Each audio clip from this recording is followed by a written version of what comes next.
Dans une région reculée de l'Afrique de l'Ouest, une vieille maison perchée sur une colline dominait le paysage. Abandonnée depuis des décennies, elle était entourée de légendes et de mystères. Les habitants du village la surnommaient « la maison de la colline ». Personne n'osait s'en approcher, de peur des esprits qui, disait-on, la hantaient. Un jour, un couple avec 2 enfants décida de s'installer dans cette maison.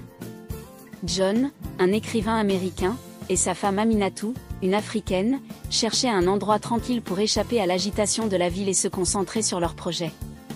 Le prix attractif de la maison les avait convaincus de l'acheter malgré les avertissements des villageois. « Ne faites pas attention aux histoires », avait dit John à sa femme. « Ce ne sont que des légendes. » Aminatou était moins sûre, mais elle accepta de tenter l'aventure. Leurs enfants, Adama et Fatou, étaient ravis de cette nouvelle maison, pleine de recoins à explorer. Les premiers jours passèrent sans incident. John s'installait dans son bureau pour écrire, tandis qu'Aminatou s'occupait de la maison et que les enfants jouaient dans le grand jardin. Cependant, des événements étranges commencèrent bientôt à se produire. Les nuits étaient les plus inquiétantes. Des bruits inexplicables résonnaient dans les couloirs sombres de la maison. Des murmures, des chuchotements et des pas lourds troublaient leur sommeil.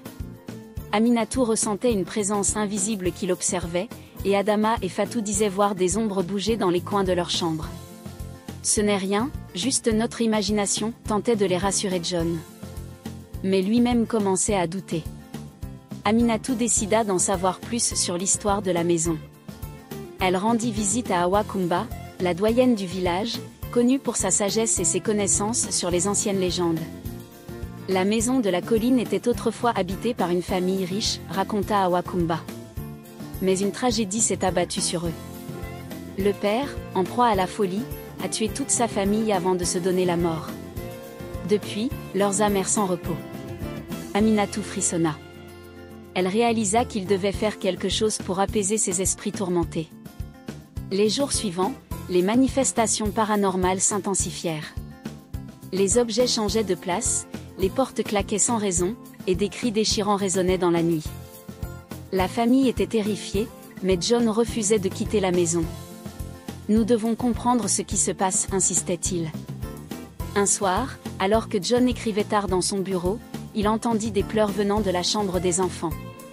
Il se précipita et trouva Adama et Fatou en larmes, pointant du doigt une silhouette fantomatique qui se dissipait lentement. « Papa, c'était une femme, elle pleurait », sanglota Adama. John savait qu'il devait entrer en contact avec ces esprits pour comprendre leurs souffrances et les aider à trouver la paix. Ils décidèrent de tenir une séance de communication avec les esprits avec l'aide de Awa Kumba. La nuit de la séance, une atmosphère lourde et oppressante régnait dans la maison. Ils se rassemblèrent autour d'une table, une bougie allumée au centre, et commencèrent à appeler les esprits. « Esprits de la maison de la colline, pourquoi êtes-vous tourmentés ?» demanda Awa Kumba. Un souffle glacé parcourut la pièce, et la flamme de la bougie vacilla.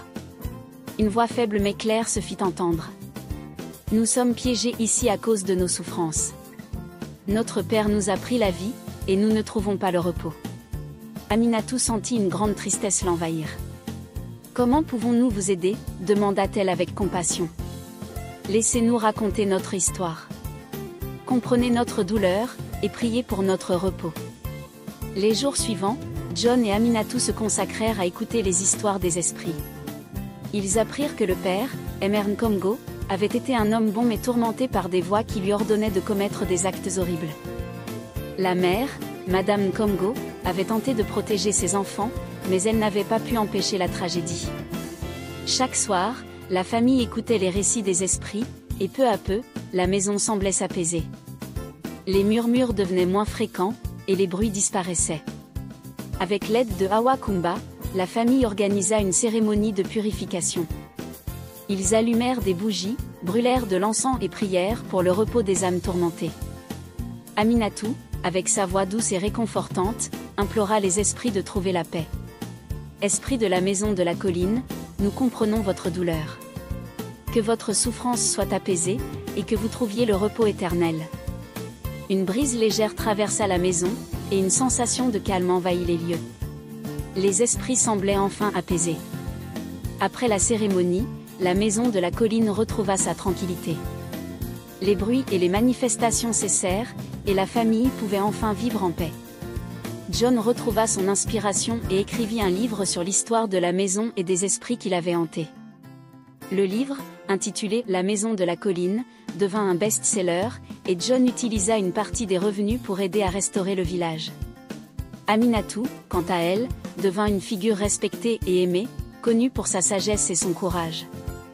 L'histoire de la maison de la colline est celle d'une famille qui a su faire face à l'inconnu et trouver la paix dans la compréhension et la compassion. Les esprits tourmentés ont trouvé le repos grâce à l'écoute et aux prières de John, Aminatou et leurs enfants. Cette expérience a non seulement renforcé les liens familiaux, mais aussi apporté une nouvelle perspective sur les mystères de la vie et de la mort. Le village de Kidamo n'oubliera jamais l'histoire de la maison de la colline et de la famille qui a su transformer une demeure hantée en un foyer de paix et d'amour.